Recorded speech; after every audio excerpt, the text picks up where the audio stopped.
Bonjour à tous. Tout d'abord, je voudrais vous remercier d'avoir accepté, l'invitation à ce webinaire, afin de vous présenter donc tous les changements réglementaires, qu'on a vus donc ces derniers temps. Le webinaire va durer, alors à 1 h 15 à peu près, puis nous prendrons, 10 minutes pour échanger avec vous, notamment si vous avez des questions ou des remarques, éventuelles. Alors avant de commencer, je souhaiterais partager avec vous 2 informations. La première, vous avez dû recevoir un lien, qui vous donne accès, à un sondage, auquel vous pouvez répondre au fur et à mesure de la présentation. Et dans ce sondage, on aimerait, si c'est possible, que vous nous indiquiez, votre intérêt pour, un ou plusieurs sujets, ce qui va nous permettre d'anticiper, donc avec votre aide, donc toute implémentation, à venir dans nos produits.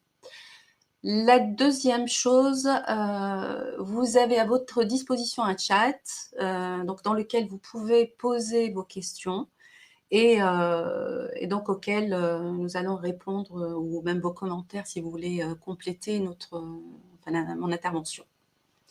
J'espère que vous m'entendez tous, je pense que oui. Alors, le premier slide, alors oui, a priori, je vérifie simplement si vous m'entendez bien. Je pense que oui. Oui, très bien. Alors je mets juste voilà.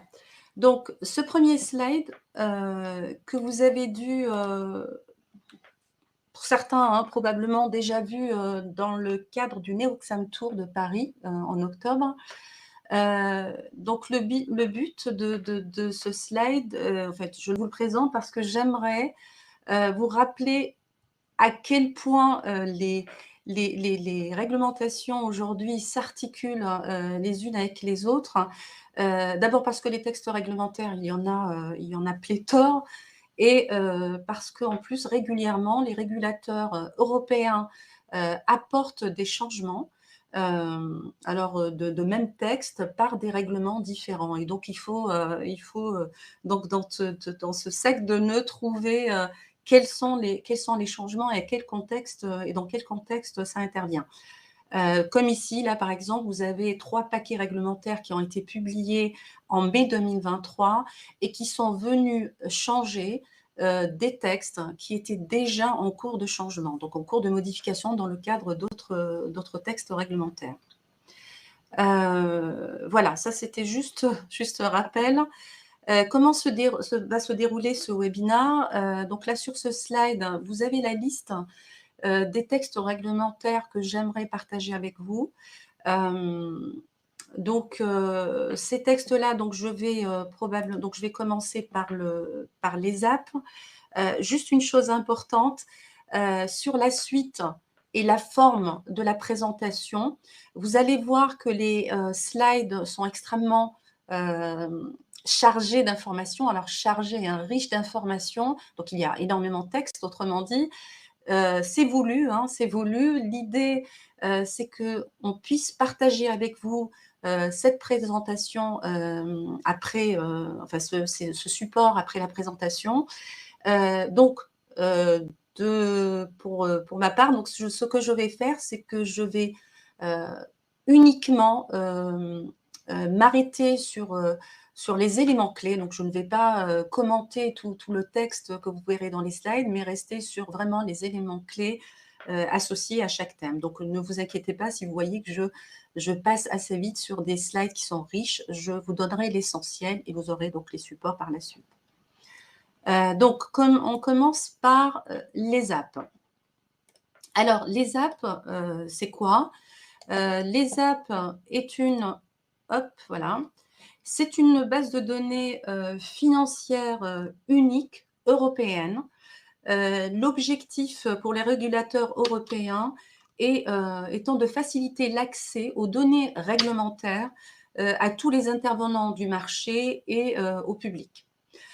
Sont concernées par ce règlement toutes les entités, qu'elles soient financières ou non financières, qui vont devoir, alimenter, cette base, indirectement. Je vous ai mentionné ici les quelques textes importants. On a notamment des textes qui ont été publiés en décembre 2023. Vous aurez les liens donc, directement les liens, vers les textes réglementaires, vers les sites. Qui s'applique donc en janvier 2024. Il y a notamment le règlement principal qu'on appelle le règlement ESAP et 2 textes, un règlement et une directive qui viennent amender des textes réglementaires et enfin des règlements européens et des directives européennes. Il y a par ailleurs une consultation, qui vient préciser certaines choses et notamment les tâches, ou la mission des organismes de collecte. Les organismes de collecte sont des entités qui ont été créées spécifiquement dans le cadre de ce, règlement. Je vais y venir après rapidement et puis nous attendons bien évidemment des textes de niveau 2 qui vont être publiés par la suite, qui vont arriver entre septembre 2024 et puis qui vont s'étaler sur, les quelques années qui vont suivre. Alors, qu'est-ce que les apps? Donc comme je vous disais, les apps sera, donc c'est une base de données, unique qui sera opérée par l'ESMA et qui sera disponible avant le 10 juillet 2027 avec une approche de mise en place, qui va être, progressive. Les, entités vont devoir reporter, donc ce sont les entités, ce sont vous, hein, les entités financières, vont devoir reporter leurs données financières et extra-financières à un organisme qui s'appelle le collection body ou les organismes de collecte. Il n'y a pas d'obligation de créer de nouveaux reporting, donc il n'y a pas de nouveaux reporting créés dans le cadre de ce règlement, mais il est question des reporting que vous traitez déjà par ailleurs, mais qui vont devoir être dorénavant adressés au collection body qui les enverra à l'ESAP. Donc il y a 19 règlements et 16 directives qui sont concernés. Les organismes de collecte, c'est qui? Donc ce sont des organismes qui vont être nommés par chaque régulateur de l'État membre. Alors, il y a des soumissions qui sont obligatoires et des soumissions qui sont volontaires. Donc, les soumissions obligatoires, ce sont les soumissions pour les entités qui aujourd'hui reportent déjà dans le cadre de leurs obligations réglementaires. Dans ce cas, l'organisme de collecte est une entité nationale ou une entité publique ou un registre, par exemple. Pour les soumissions volontaires, il va y avoir donc des organismes de collecte qui vont se positionner et qui vont être désignés par les régulateurs des États membres. Alors, comment ça fonctionne? Premièrement, alors je ne sais pas si vous voyez les... Ouais, j'espère que vous voyez. Voilà. Alors, comment ça fonctionne? Donc, les entités qui vont reporter vont soumettre, donc les entités qui reportent sont donc les émetteurs, les asset managers, les institutions de crédit, par exemple, vont soumettre des données à un ou plusieurs organismes de collecte dans un format qui doit être un format qui permet l'extraction des données, donc du PDF par exemple au XHTML, ou dans un format qui doit permettre à une machine de lire, de lire les informations. Avec des métadonnées, le reporting, les entités qui reportent restent responsables du contenu de leurs données, des métadonnées et des données personnelles. L'organisme de collecte, lui, va être en charge de collecter, de stocker ces données, de mettre en place des contrôles pour vérifier la conformité des formats, par exemple, et l'existence notamment d'une signature électronique que l'entité de reporting l'entité qui reporte, pardon, doit mettre en place. Il doit rejeter, hein, s'il y a ces données, si elles ne sont pas compatibles. Par ailleurs, il est en charge d'appliquer, de mettre en place une API qui va permettre la communication entre donc l'organisme de collecte et la base de données, les apps. je ne sais pas si vous voyez les animations, j'ai un doute. Parce que moi, je ne les vois pas défiler. Alors, je vais tout mettre en espérant que ça passe. Bon. Alors, toutes ces tâches-là, c'est important, peuvent être déléguées. Donc, l'organisme de collecte peut déléguer toutes ces tâches-là. La base de données elle-même va être opérée par l'ESMA, comme je vous le disais, le régulateur européen. L'ESMA va mettre en place une interface qui va permettre au public, en tout cas aux utilisateurs des données, d'accéder à ces données avec des critères de recherche multiples, hein, donc ils vont permettre à accéder aux données de manière, je dirais, intelligente. Par ailleurs, l'ESMA avait développé une API qui va permettre donc la communication entre les apps et l'utilisateur final. L'utilisateur final, lui, qui peut être donc un éditeur, un investisseur, des entités qui reportent, peuvent avoir accès à les apps, aux données stockées dans les apps, de manière gratuite. Les apps, notamment l'ESMA, pourrait prélever quand même des frais en cas de volume important qui serait voilà, de téléchargement de volume important. Par ailleurs, les utilisateurs peuvent utiliser et réutiliser les données qui sont stockées dans les apps sans aucune condition.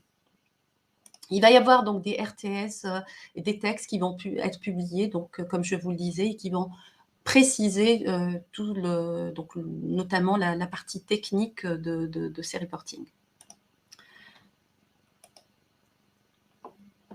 Voilà, donc ça c'était pour la partie ESAP. FIDA. Alors le FIDA, c'est le deuxième sujet donc, qui concerne... donc FIDA, c'est le règlement qui permet l'accès aux données financières, en tout cas qui ouvre l'accès aux données financières des clients. Alors, qu'est-ce que FIDA? J'espère que vous voyez bien mon écran. Donc, en réalité, c'est une proposition de règlement. Donc, c'est vraiment au stade de proposition. Il a été publié en mai 2023 et il découle de la stratégie européenne pour le développement d'une finance numérique. FIDA, le règlement, en tout cas la proposition du règlement, précise les règles d'accès, de partage et d'utilisation de certaines données, catégories de données financières appartenant à des clients et qui peuvent donc être échangées avec une tierce entité. Alors comment ça marche? Vous avez un schéma représenté là à droite. Malheureusement, vous ne pouvez pas voir la flèche, mais bon, c'est le schéma qui est indiqué à droite.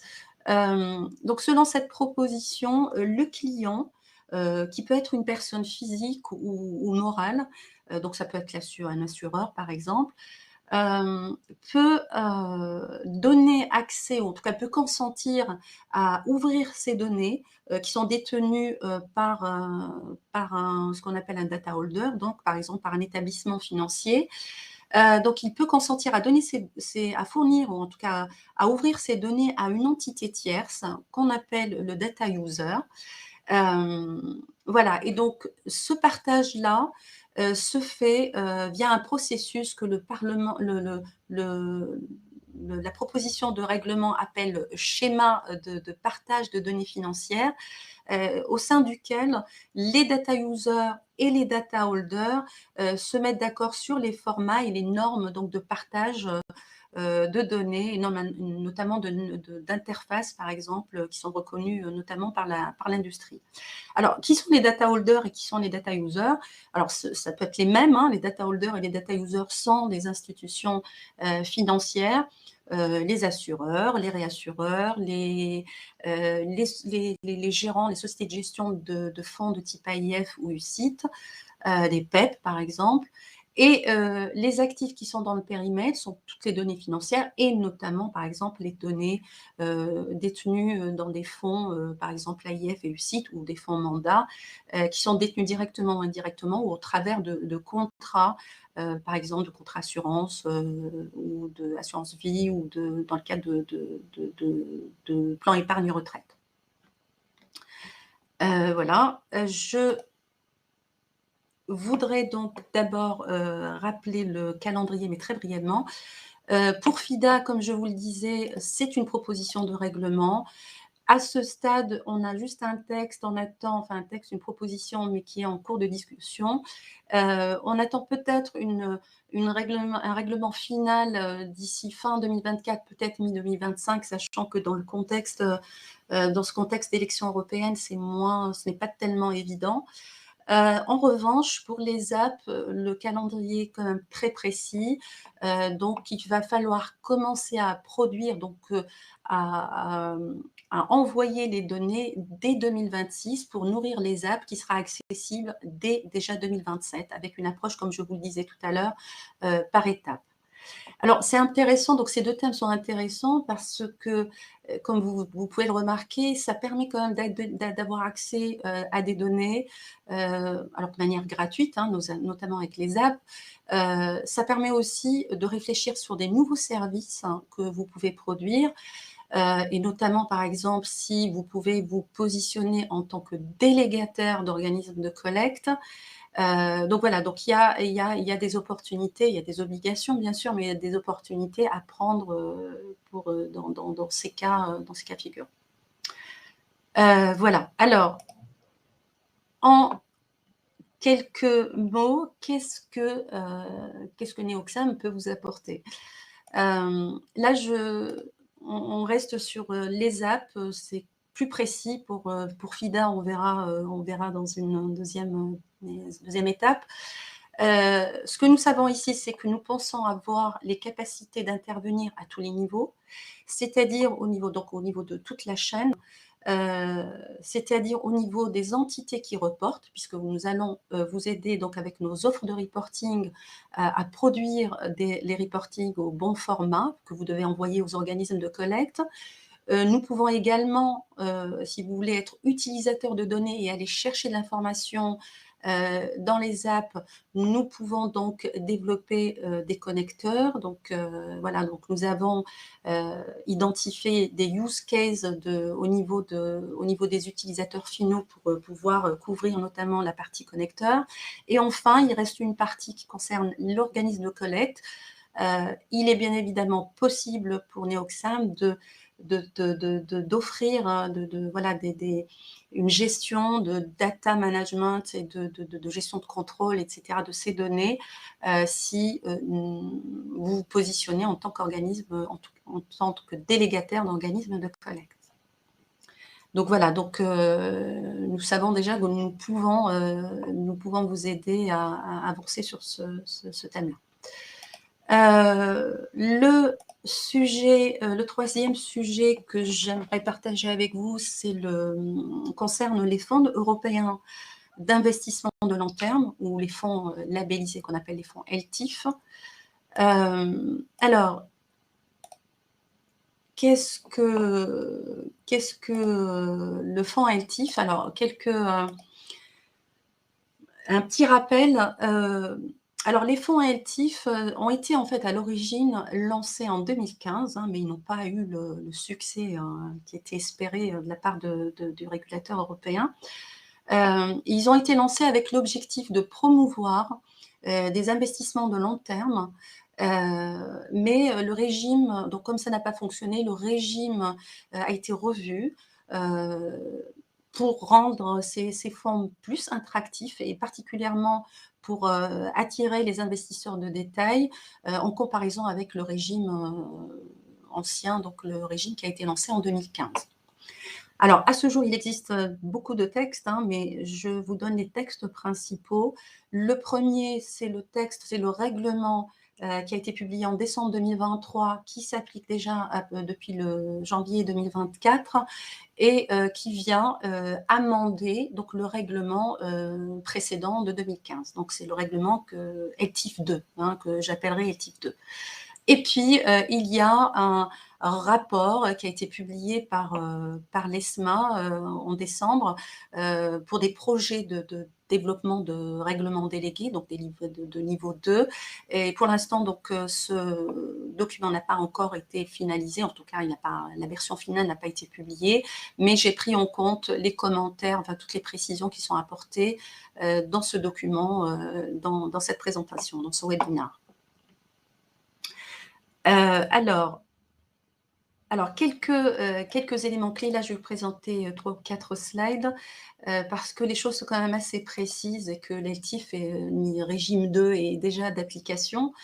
Alors, la première chose, je rappelle quand même que le fonds ELTIF, c'est un label de fonds pour des fonds de type AIF, donc européens, et qui peuvent bénéficier d'un passeport européen et qui peuvent être commercialisés aux investisseurs de détail et professionnels. Alors, ce qu'apportent les nouveaux amendements, notamment, donc, vous le voyez, l'ancien régime et le nouveau régime qui indique, qui fait apparaître les changements, voilà, surlignés. La première chose, c'est pour favoriser l'accès aux investisseurs de détail, des conditions d'investissement, comme par exemple l'exigence d'investir un montant minimal initial de 10 000 € pour les investisseurs. Donc cette exigence a été supprimée. Il est possible avec le nouveau régime d'avoir recours à des structures maîtres nourriciers, ce qui n'était pas le cas avant. Et enfin, le seuil de capitalisation boursière des entreprises qui sont éligibles à ces fonds ont été revus à la hausse pour pouvoir piéger ou capturer plus d'entreprises donc qui deviendraient éligibles au fonds ELTIF. Le deuxième point concerne les outils de gestion de liquidité. Alors, les fonds ELTIF sont des fonds fermés, mais ils peuvent être ouverts sous certaines conditions. Et le régime ELTIF 2 met en place une sorte, enfin en tout cas, il impose une sorte d'empilement d'outils de gestion de liquidité qui sont là listés, là, que vous voyez sur les slides, et notamment une période minimum de détention avant de pouvoir rembourser les rachats. Cette période, c'est la période pendant laquelle le gérant construit son portefeuille. Une fréquence de rachat qui est à minima trimestrielle. Une période de préavis qui doit être un minimum de 12 mois. Alors, je suis au 3e point ici, donc les notice période. Donc, c'est la période de préavis qui est au minimum de 12 mois, mais qui peut être revue à la baisse sous certaines conditions, donc qui sont expliquées clairement dans le règlement, en fonction, par exemple, d'un seuil d'actifs liquides disponibles dans le fonds. Des gates qu'il faut aussi mettre en place, donc les plafonnements de rachat. Et enfin, le gérant doit mettre en place au moins un outil de gestion antidilutive parmi 3 qui sont les anti-dilution levy, le swing pricing et les redemption fees, donc comment on le dit, les commissions de rachat. Voilà. Par ailleurs, le nouveau régime donne la possibilité aux gérants de matcher, ou enfin de faire un appariement des demandes de rachat, enfin voilà, de matcher les demandes de rachat avec les demandes de souscription, donc voilà, avec les souscriptions qui sont demandées par les souscripteurs potentiels.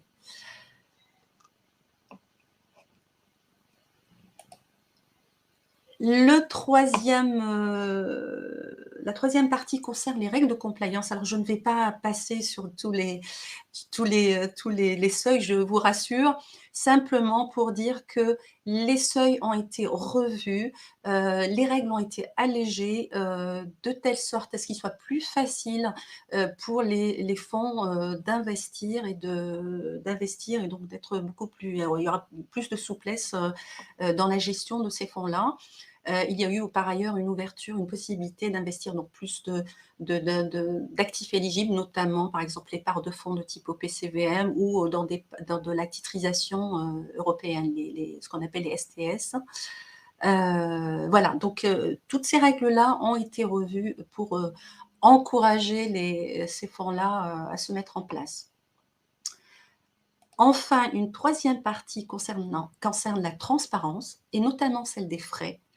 Alors, il y a une partie quand même importante concernant les frais puisque, pour les frais, il est demandé de les présenter d'une manière standardisée ou standard, dans le prospectus. Mais derrière ces calculs, on a une sorte de méthode hybride qui se situe entre les frais, tels que calculés pour dans le KID, les KID du site et les frais tels que calculés dans le KID PRIPS. Donc on a en tout cas la granularité un peu entre les 2 avec des calculs légèrement différents. Donc voilà, donc ça il faut en prendre compte et bien évidemment tous les reportings sont adaptés pour pouvoir inclure toutes les particularités associées à ces fonds, notamment les outils de gestion de liquidité, pour lesquels il faut donner des informations, par exemple aux investisseurs.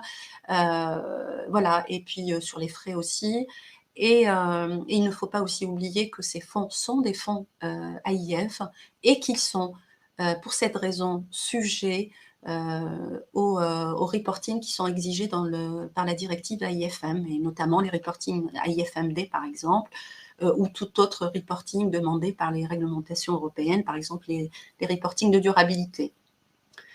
Voilà, j'espère ne pas aller trop vite, j'essaie vraiment de vous donner l'essentiel des éléments. Pour l'application, donc les fonds LTIF sont déjà, en tout cas le régime 2 est déjà d'application depuis le 10 janvier 2024. Mais il y a aussi des clauses de grand-père qui sont possibles, hein, pour les fonds qui ont été créés, les fonds LTIF créés avant selon l'ancien régime, à la seule condition qu'ils ne lèvent pas de nouveaux capitaux mais dans tous les cas, de toute façon, il faut qu'ils basculent, sur le nouveau régime à partir de 2029. Oui, c'est ça que vous voyez là. Donc voilà, vous voyez, ces fonds-là ont été redesignés, ont été repensés, pour pouvoir générer de l'intérêt, auprès de l'investisseur de détail et donc ça représente quand même des opportunités, pour les asset managers et on voit de plus en plus, des gérants qui lancent ces fonds-là. Et donc, puisqu'il y en a de plus en plus, voilà, nos solutions aujourd'hui, peuvent, gérer, voilà, les fonds de type LTIF. Tout d'abord parce que toute la partie, la complexité liée aux outils de gestion de liquidité est aujourd'hui traitée, dans GP. Donc pour ceux qui ont GP, et qui ont ces outils de gestion de liquidité, donc ils savent, que ça existe.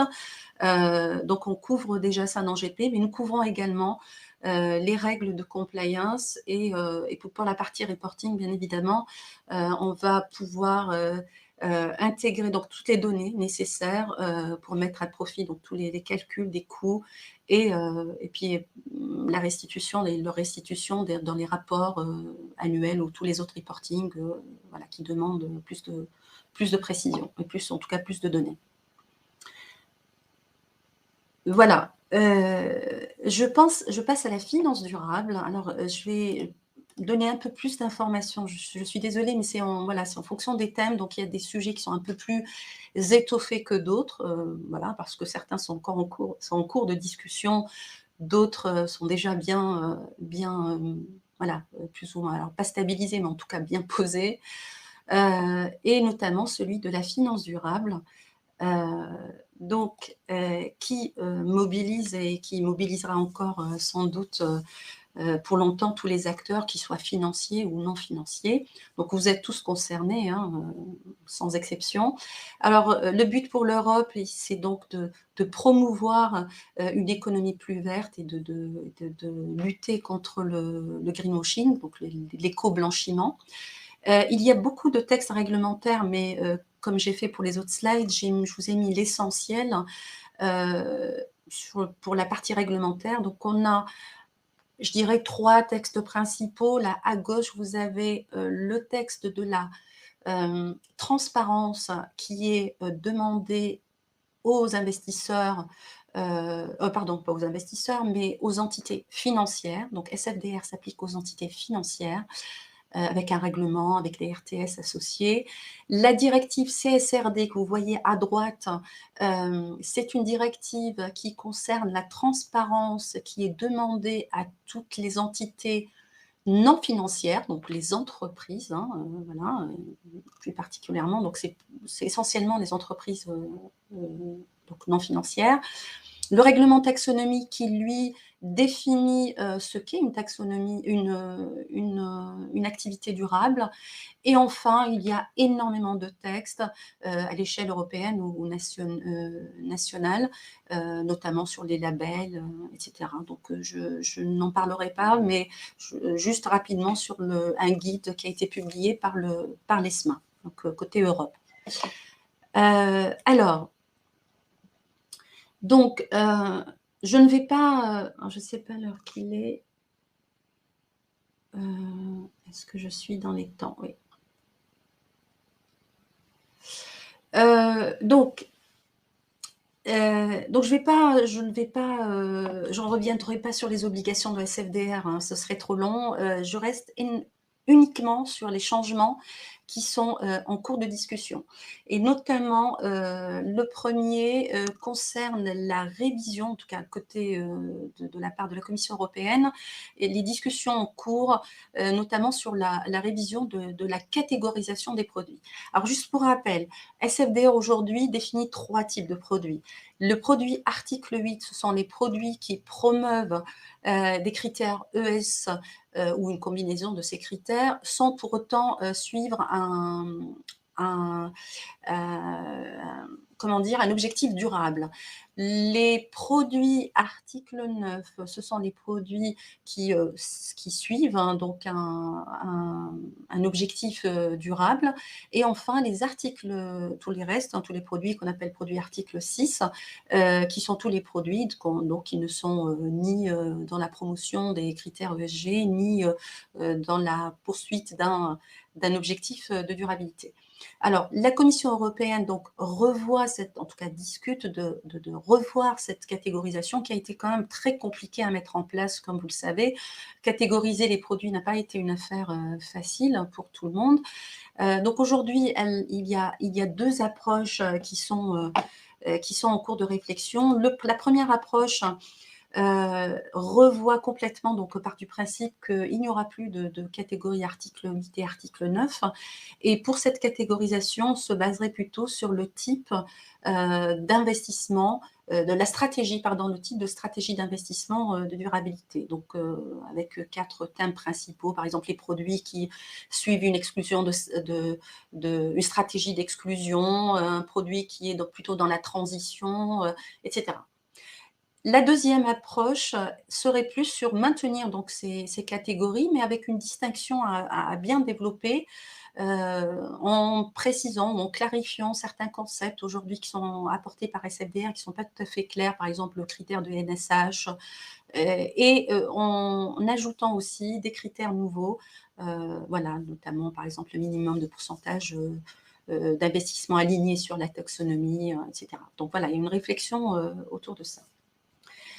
La deuxième chose concerne le reporting. Alors, excusez-moi, je regarde pour le temps.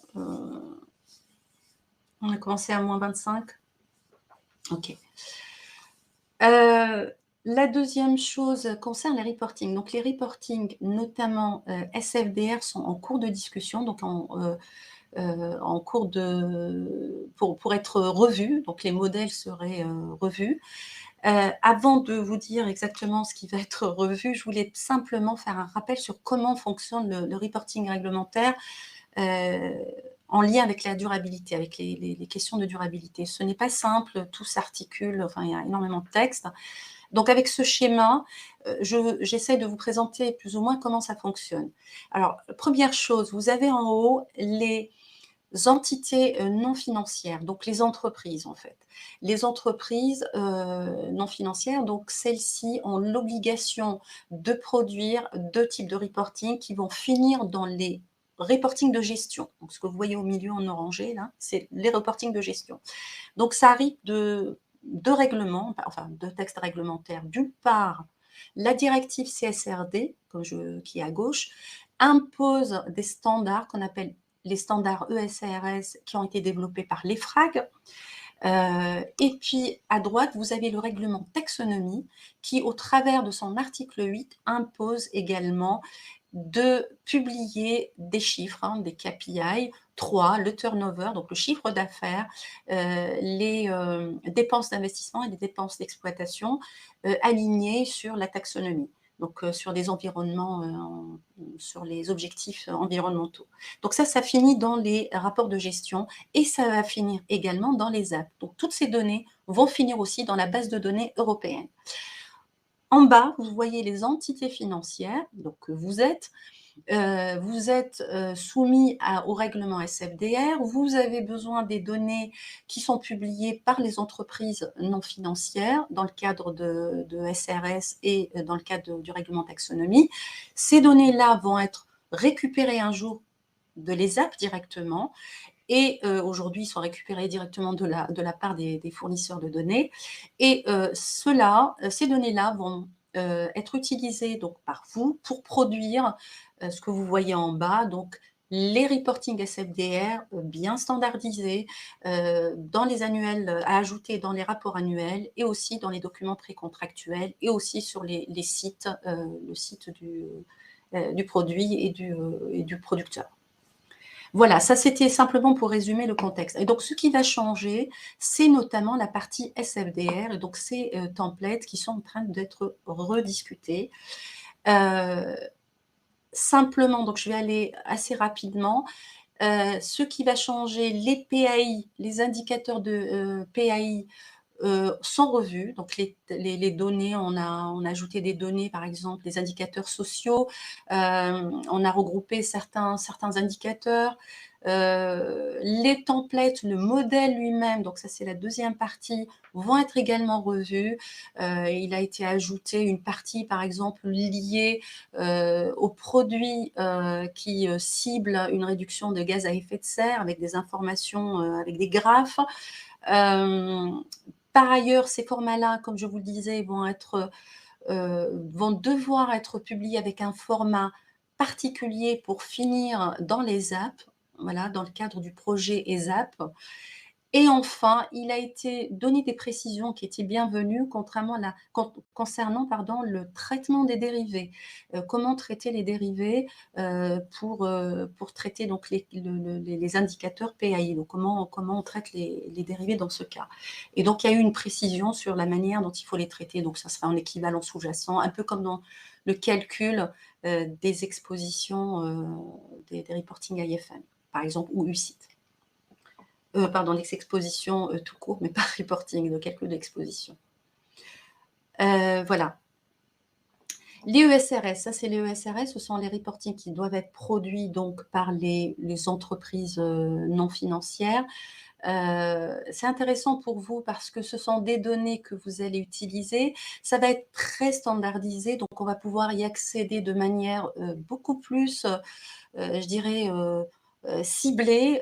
Aujourd'hui, les données publiées par les entreprises non financières sont un peu disparates, elles sont laissées à la discrétion des entreprises. Demain, ça va être absolument normé. Et donc, ça a été fait dans le cadre un premier set qui a été publié en décembre, et donc qui s'applique à ces entreprises non financières, dans lesquelles vous voyez, c'est un set qui montre 12 normes avec des critères bien précisés et à quel endroit ils doivent se situer dans les rapports de gestion. Les données qui vont être nécessaires pour vous dans le cadre de vos obligations SFDR vont être obligatoires, en tout cas vont être publiées par les entreprises non financières. C'est une obligation. Ils n'auront pas à vérifier si ces indicateurs sont ce qu'on appelle matériels ou non pour eux. Ça va être d'office une obligation de les publier pour que les entités financières que vous êtes puissiez les intégrer pour répondre à vos obligations SFDR. Là, pareil, rapidement, je vous parlais d'un guide, de l'ESMA qui a été publié, mais qui n'est pas encore d'application. Ça concerne les obligations, donc les critères que les gérants de fonds vont devoir prendre en compte pour intégrer, donc pour utiliser des mots qui font référence à des termes, de durabilité dans les noms des fonds. C'est pour éviter le greenwashing, pour éviter que ce soit, voilà, misleading pour les utilisateurs finaux. Donc voilà, donc ce sont des critères qui sont cumulatifs et avec une sorte de matrice et en fonction du fonctionnement, en tout cas de la stratégie du fonds, il va avoir le droit ou non d'utiliser certains termes. Donc ce sujet-là est à suivre puisqu'il va être, d'actualité avec la mise en place de la révision, AIFM et UCITS. Dernier point, idem, alors pour l'instant, les fonds européens commercialisés en UK ne sont pas concernés, mais si je vous en parle, c'est parce qu'il y a des discussions en cours, côté FCA qui est le régulateur, UK, sur comment intégrer l'équivalent de SFDR en UK qui s'appelle le SDR. Donc SDR est un règlement, voilà, UK, qui donne à peu près qui impose, certaines règles, qui sont proches, des règles, heu, excusez-moi, des règles, donc de SFDR. Donc il y a des règles de greenwashing à mettre en place, sur les critères à respecter pour, les noms des fonds, des critères de labellisation et enfin toute une partie qui concerne les reporting, au niveau entité, au niveau produit et que les fonds vont devoir donc, mettre en place. Donc à suivre car cela aussi, peut à un moment donné concerner les fonds, étrangers, donc européens, commercialisés, en UK. Pour ce qui est de l'agenda, enfin de la mise en place, CSRD, donc les données que vous allez pouvoir utiliser dans le cadre de CSRD, donc ces données-là vont être publiées au fur et à mesure entre 2025 et 2027. C'est en fonction de la taille, en fait et de certains critères des entreprises non financières.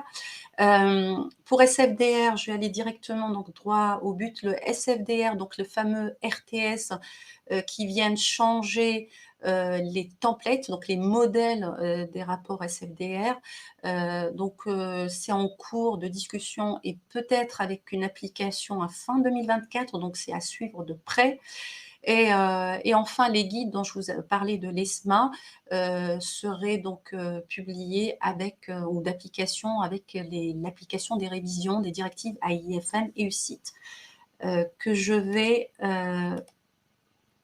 vous présenter un tout petit peu, plus tard. Alors, bien évidemment ici, nous avons, nos solutions, qui vont, vous permettre donc d'avancer sur, ces thèmes-là. Retenez simplement que nous avons aujourd'hui une offre, hein, sur la collecte des données, ESG et des PAI, au sein de notre solution data management, donc la solution Data Hub, avec la capacité de produire les EET, mais aussi d'intégrer les EET. Nous sommes aussi en train d'enrichir la partie reporting avec, SFDR, donc nous intégrerons toutes les modifications qui sont en cours de discussion et enfin, voilà donc et vous aurez également des dashboards, digitaux, ESG et voilà et donc et l'ajout aussi de composants, graphiques ESG. Donc voilà, tout cela et nous avons des offres qui permettent de couvrir pas mal de fonctionnalités, apportées par ces réglementations. Hem Je continue donc la révision UCITS et AIFM. Donc, c'est un sujet, que nous suivons de près depuis quelque temps. Il arrive enfin les discussions en tout cas arrivent, apparemment à terme au niveau réglementaire. Hem, Retenez simplement que le texte a été adopté en novembre 2023, donc les textes finaux. Il y a eu un texte, en fait, une directive omnibus qui vient changer les directives UCITS et la directive AIFM. Le texte final a été publié en février 2024 et nous attendons bien évidemment, des textes qui vont préciser certaines choses, notamment sur les outils de gestion de liquidité et sur les fonds de dette, car ces révisions vont notamment offrir la possibilité à des fonds AIF, d'avoir des options de financement, alternatives, notamment à travers les loans, donc les crédits, donc ils peuvent prêter à l'économie. Donc il va y avoir des fonds de dette qu'on appelle les LOF, pour Loan Originating Funds, en anglais. Donc, ce que dit donc ce qui a changé, donc il y a notamment de nouveaux services qui peuvent être offerts, par les sociétés de gestion. Donc là, vous le voyez, à droite, AIF et UCITS, hein, pour voir à quel type de fonds ça s'applique. Il y a également, comme je vous disais, des fonds créés qui s'appellent les LOF, donc ce sont les fonds de dette, qui, ont la possibilité d'investir donc qui peuvent octroyer des prêts, mais avec des règles particulières, qui sont applicables aux loans, donc à ces prêts, et notamment l'obligation de rétention de risque, qui est de 5 du crédit, donc du nominal, du crédit, lorsque les prêts, sont transférés à des tiers. Et ça dépend aussi de la durée du prêt. Donc il y a toute cette, gestion donc des LOF avec des règles particulières, pour les loans. Il y a eu des clarifications sur les règles de dérogation, donc que les dérogations, la dérogation, pardon, pas la dérogation, pardonnez-moi, mais la délégation s'applique également, aux fonctions qui sont, qu'on appelle, core, donc fonctions principales, des gérants, mais aussi, auxiliaires. Par ailleurs, et peut-être la partie la plus intéressante, c'est l'obligation de mettre en place des outils de gestion de liquidité, au moins 2 parmi une liste qui vous est indiquée là, et au moins un quand le fonds est de type money market fund, donc fonds monétaire.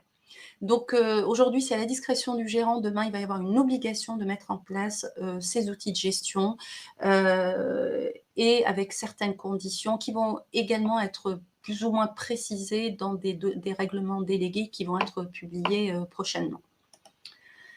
Il y a une partie importante qui concerne les coûts et la transparence des coûts, notamment les coûts indus, je vous parlerai un peu plus tard, et les reportings qui vont être revus, notamment les reportings AIFM, qui doit être revu, voilà, simplifié, ou pas, mais en tout cas, il va être, revu.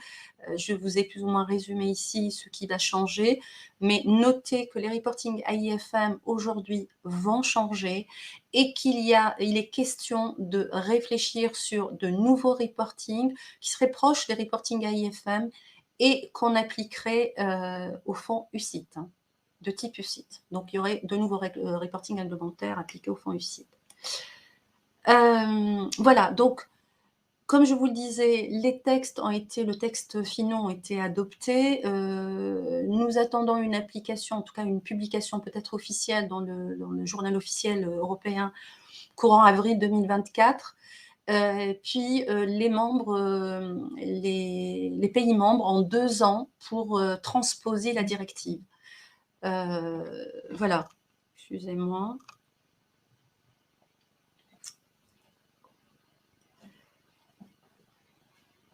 Donc voilà, donc ces fonds-là vont, offrir de nouvelles, opportunités, notamment au travers des LOF qui peuvent être commercialisés, qui peuvent avoir un passeport européen et qui peuvent être ouverts donc voilà, à plus d'investisseurs.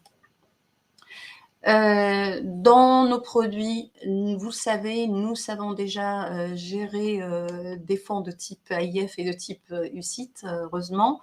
Nous avons déjà une gestion des reportings AIFM, et donc nous avons, prévu également de traiter, donc en tout cas les reportings AIFM, il va y avoir une nouvelle offre, pour les traiter, et traiter aussi les évolutions, hein, qui sont prévues dans le cadre des réglementations, dans IPRES.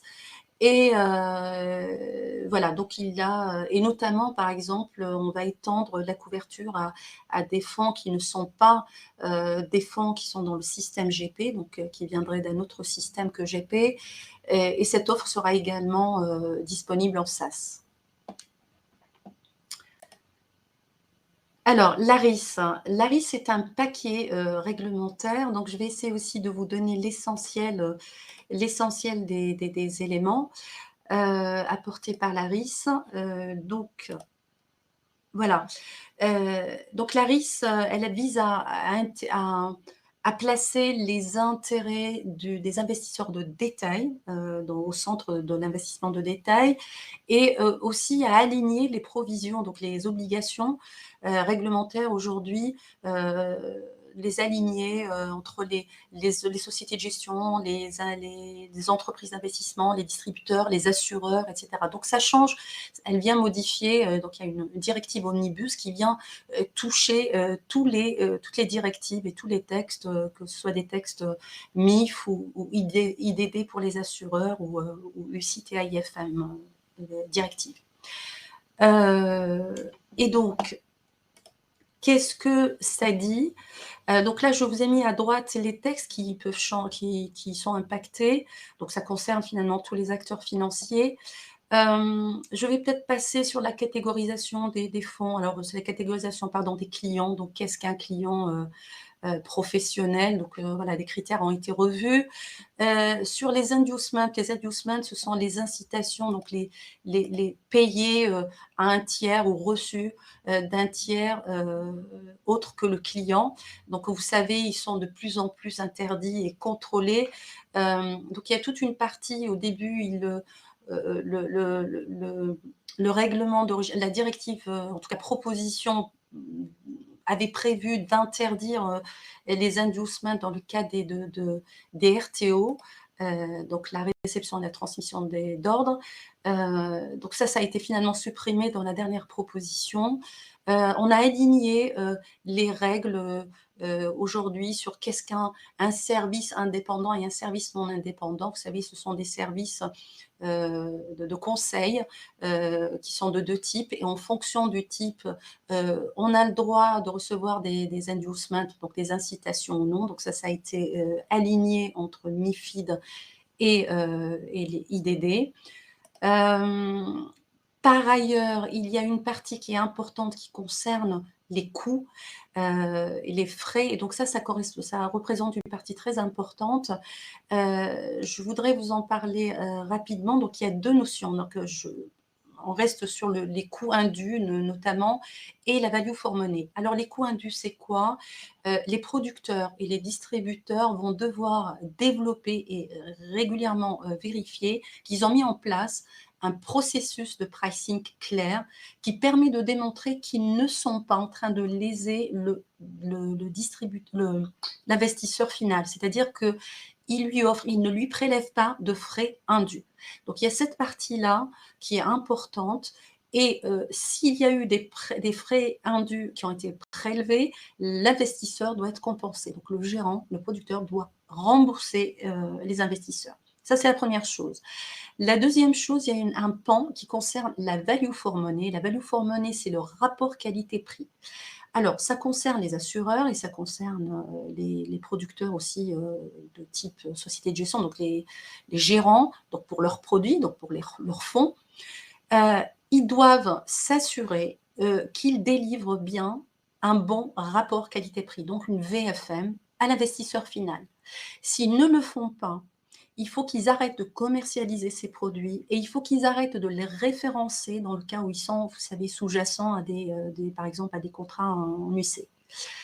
Ça doit être fait, donc il n'y a pas de formule claire.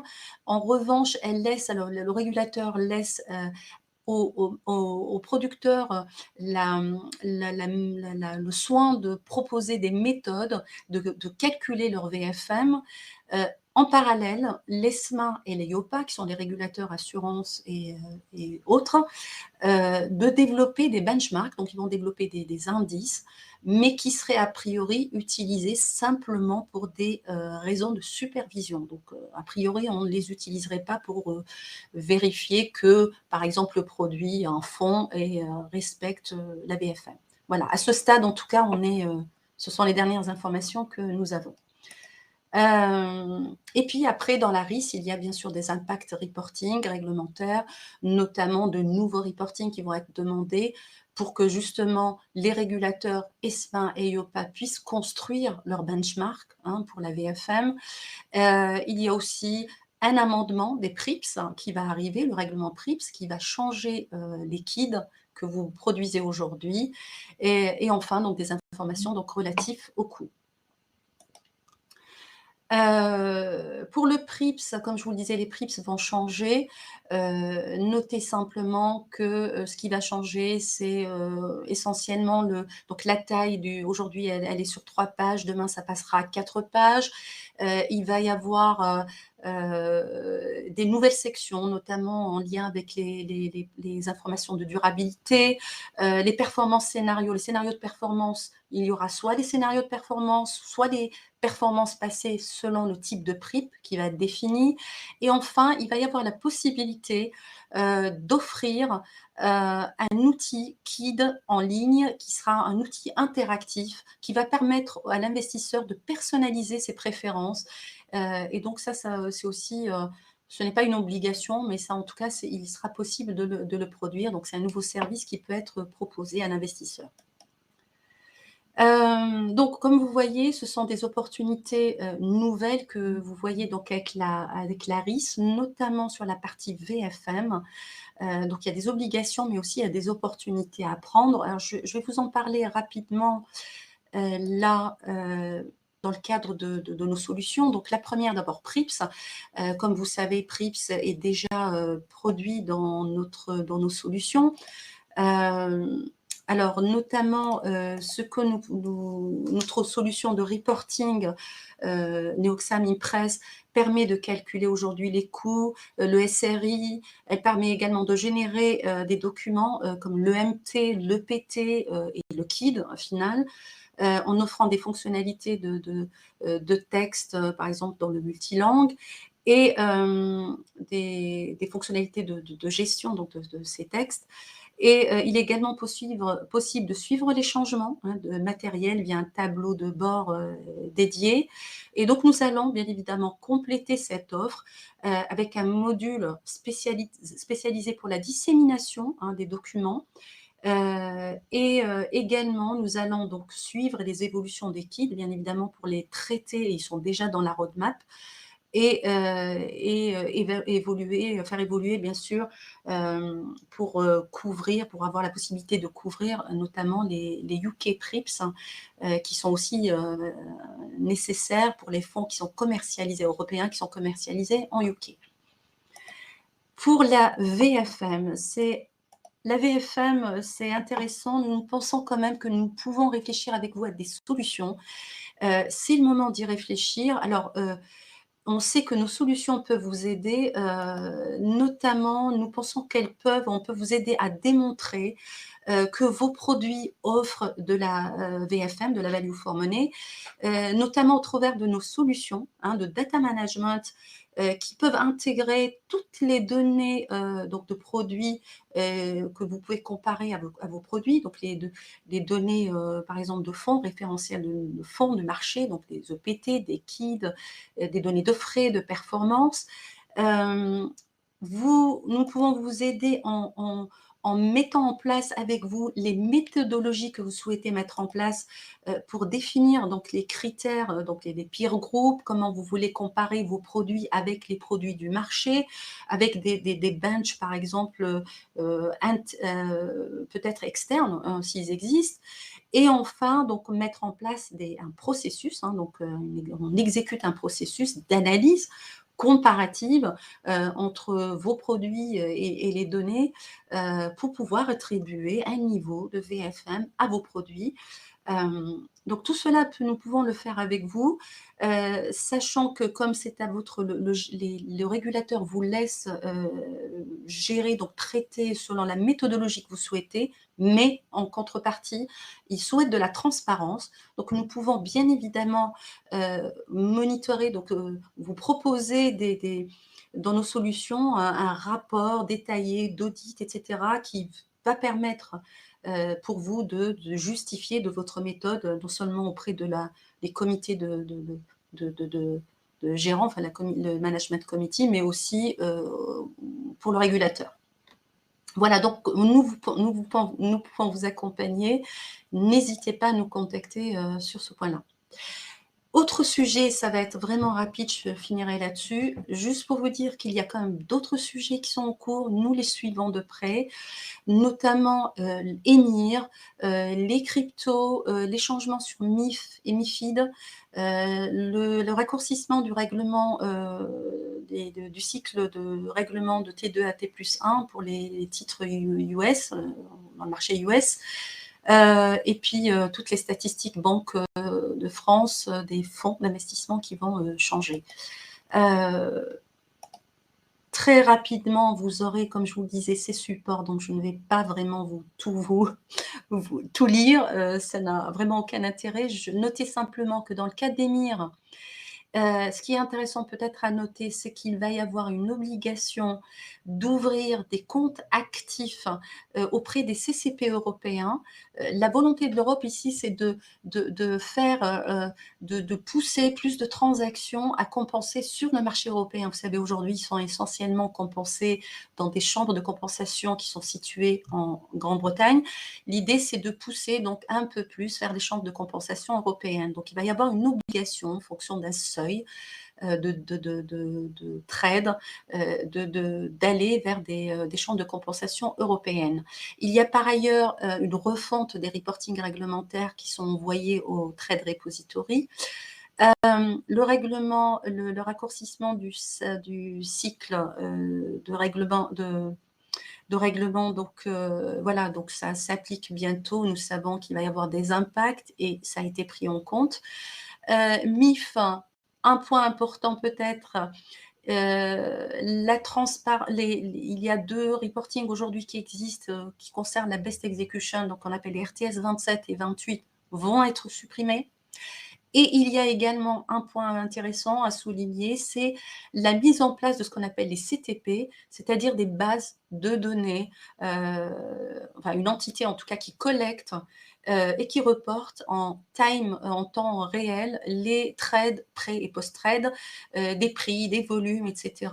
Et donc ça va être intéressant aussi parce qu'on aura accès à ces données en temps réel.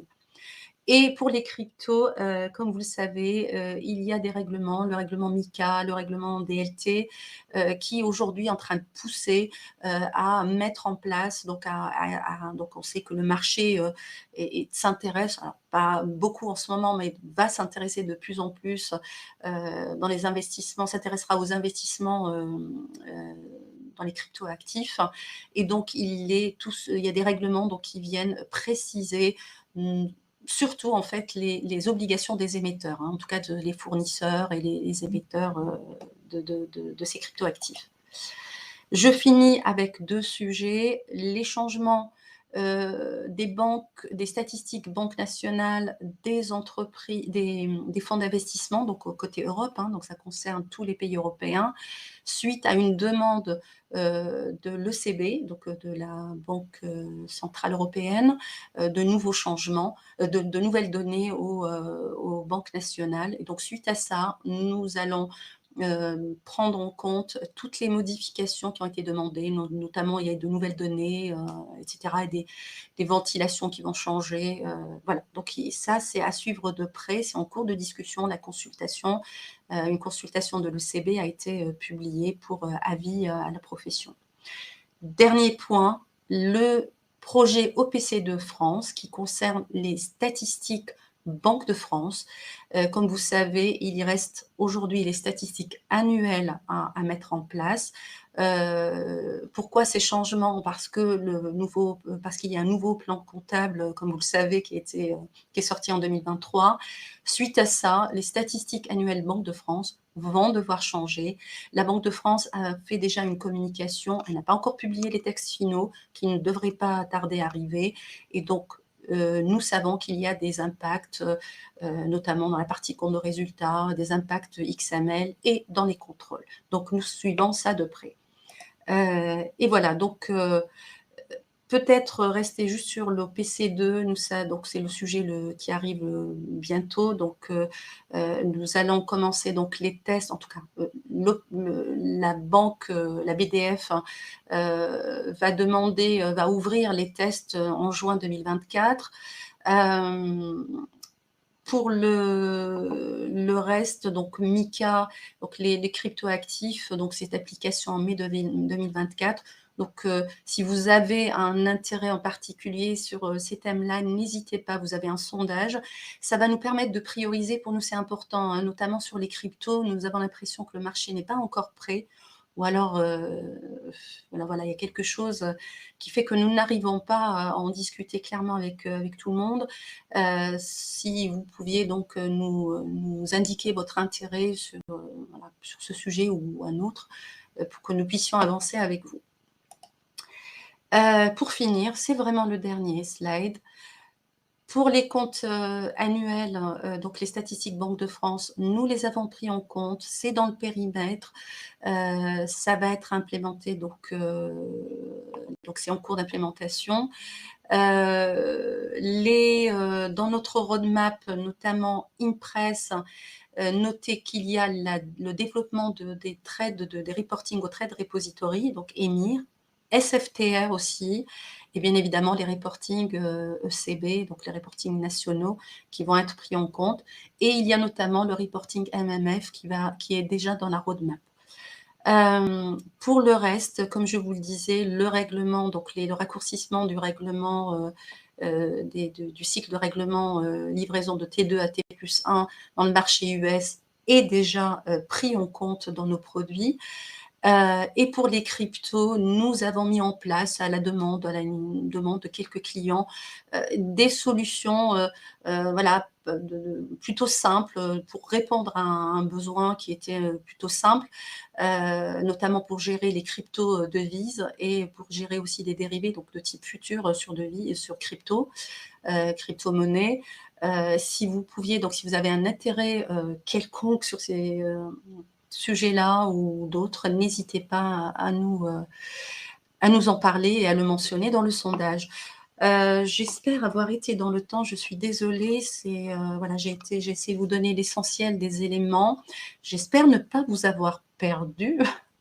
Donc si vous avez des questions, des commentaires à ajouter, n'hésitez pas. Là, est-ce que le chat... Je ne sais pas s'il y a eu des questions. Alors, Elsa, je ne sais pas comment on peut... je vais regarder s'il y a des questions en particulier. Ah, une personne me disait qu'elle ne m'entendait plus. J'espère que, Yves, j'espère que tu as pu m'entendre après. Voilà, alors je ne vois pas de questions.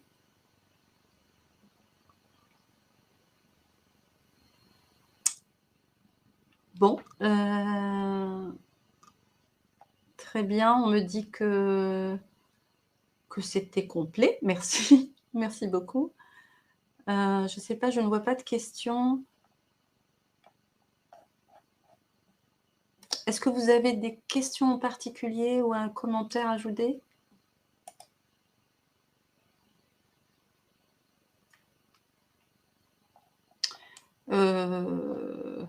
Si vous êtes d'accord, vous pouvez peut-être juste mettre OK.